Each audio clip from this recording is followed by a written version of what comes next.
Sir మా ఊరికి పోయే తొవ్వల వాగ్ అడ్డం వస్తుంది. జర దాని మీద ఓ బ్రిడ్జి కట్టించి పుణ్యం కట్టుకోండి సార్ అని ఎమ్మెల్యే గారో ఎంపీ గారో ఊరికొచ్చినప్పుడు గోస చెప్పుకుంటారు.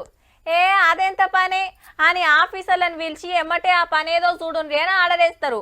అబ్బా ఇక మా తిప్పలు తీరినట్టే అనుకుంటారంతా. కానీ ఆ టెన్క ఏమవుతుందో అందరికి ఎరుకున్న ముచ్చట్నేనాయే. ఆఫీసర్లు లీడర్ల చుట్టూ తిరిగి తిరిగి యాస్టగొంటారు. కానీ గీడేమైందో మేం చెప్పుడు కాదు, చూడాల్సిందే.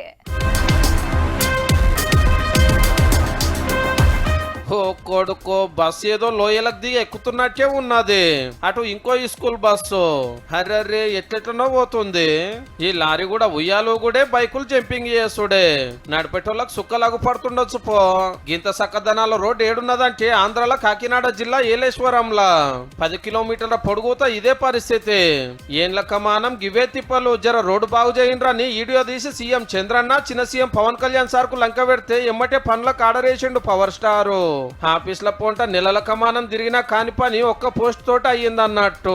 బెంగళూరు రగ్గి పిల్లలు మోడీ తాత సిద్ధరామయ్య తాత మా రోడ్లు గిట్లెందుకున్నాయి, మా మమ్మీ డాడీలు ట్యాక్సులు కడతలేరా, చెప్పిన రోడ్లు బాగు చేయరని ఉత్తరాలు రాసిండ్రు.